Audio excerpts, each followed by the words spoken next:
Thank you. Thank you so much for inviting me. Thank you, Jonathan. Thanks to Professor Reichman. And thanks to Professor Ganor. Dear all of you.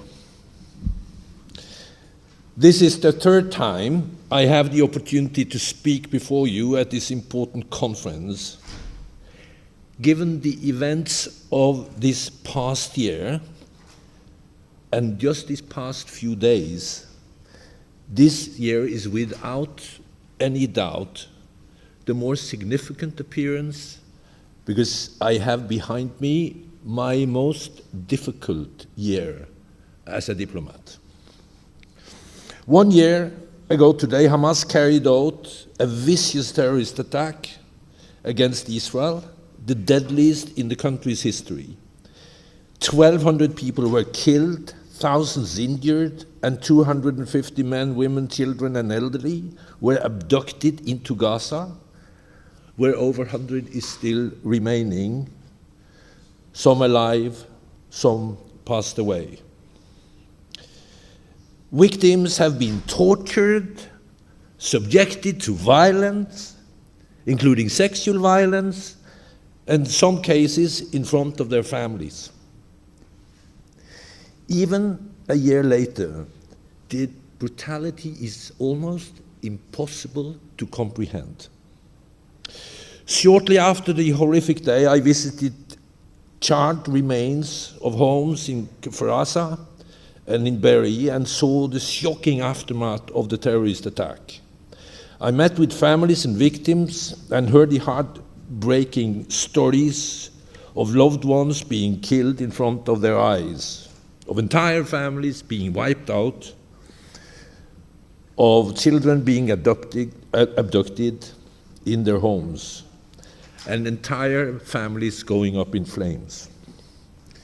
So, on this somber day, with the horrific memories of 7 October terrorist attacks still fresh in our mind, as well as those of the attack that occurred not far from here in Jaffa last week, I know how important it is to remain clear in our condemnation of all sorts of terrorism wherever it is occurring.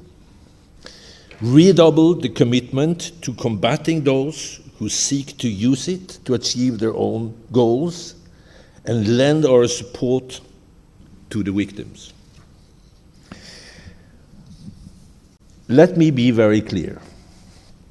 What happened 7 October 2023 must never happen again.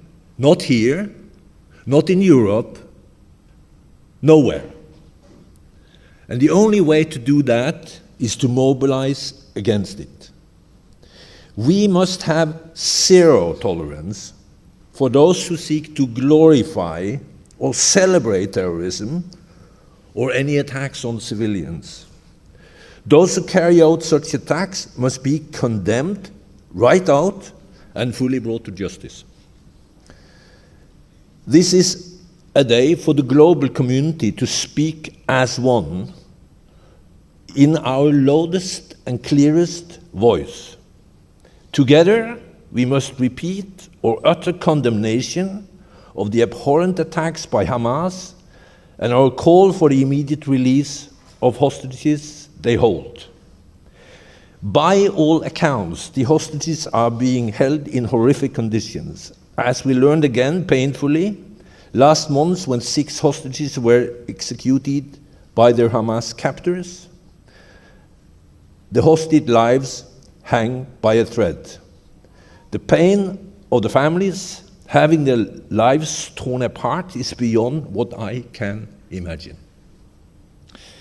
The UN has repeatedly made this call over the past year. The hostages must be released immediately and unconditionally.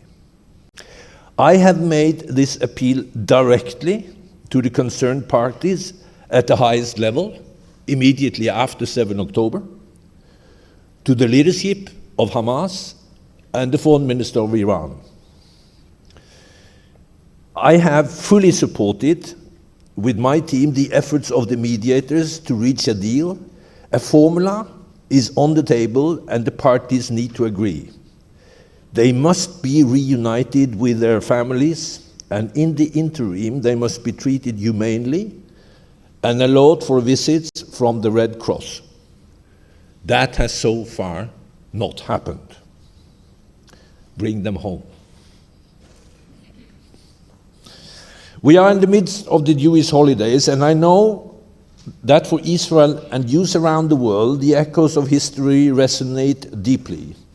The suffering and the fear experienced a year ago and each day since have evoked the darkest chapter of your shared past, igniting a collective memory of trauma.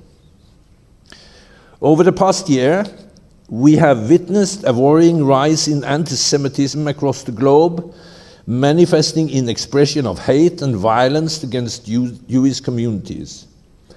There is no place for such hatred. And you must not be alone. Israel should not be alone in confronting it. We must unite against all forms of hatred and intolerance. The UN will continue to battle anti-Semitism and all other forms of hatred. Over the course of the past year, we have all seen the consequences of the fateful events of October 7 play out. They have included the ongoing war in Gaza, which has disseminated the Strip, led to the death of tens of thousands of Palestinians, including both militants and civilians, and created a broken society and a humanitarian catastrophe we will have to be dealing with for years to come.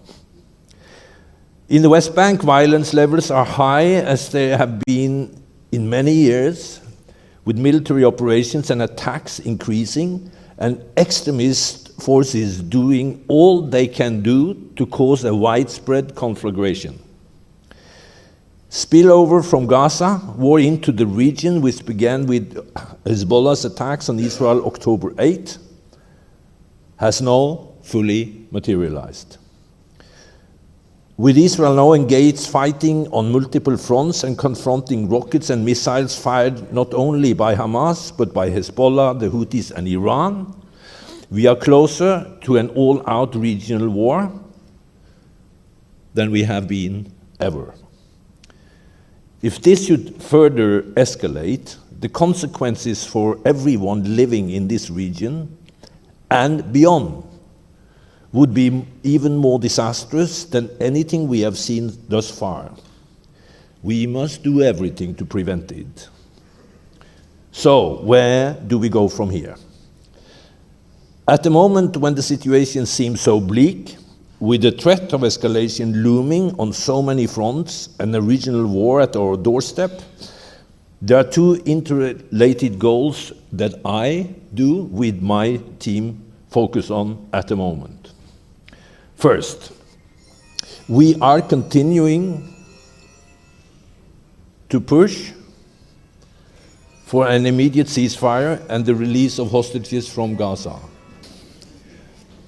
The first thing I'm focusing on now is whatever we can do as UN to address the needs and the support for the release of the hostages.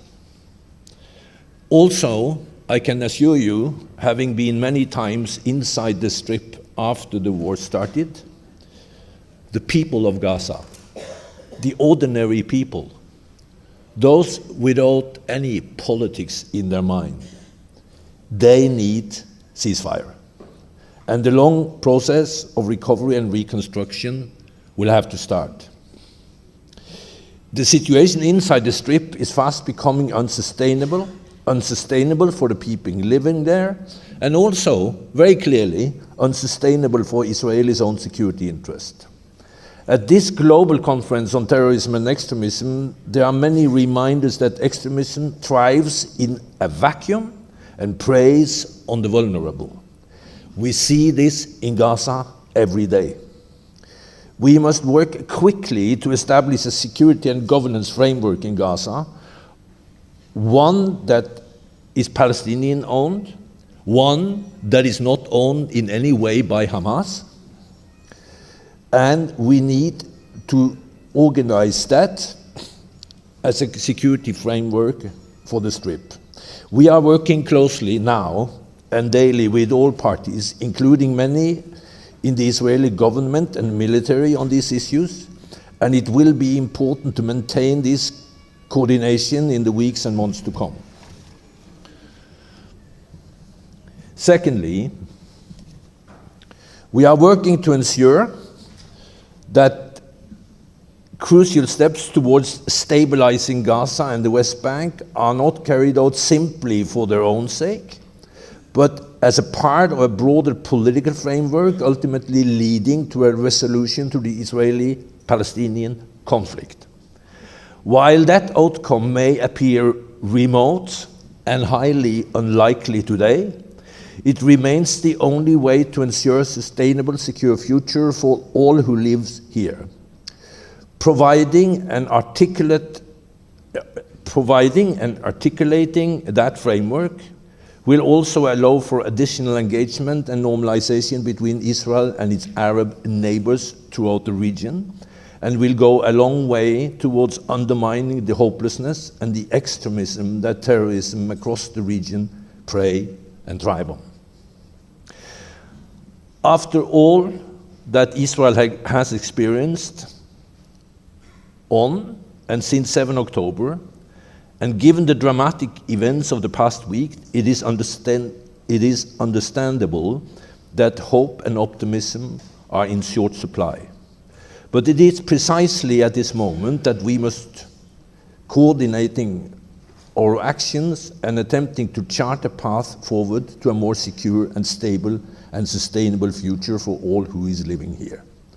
Thank you so much for inviting me.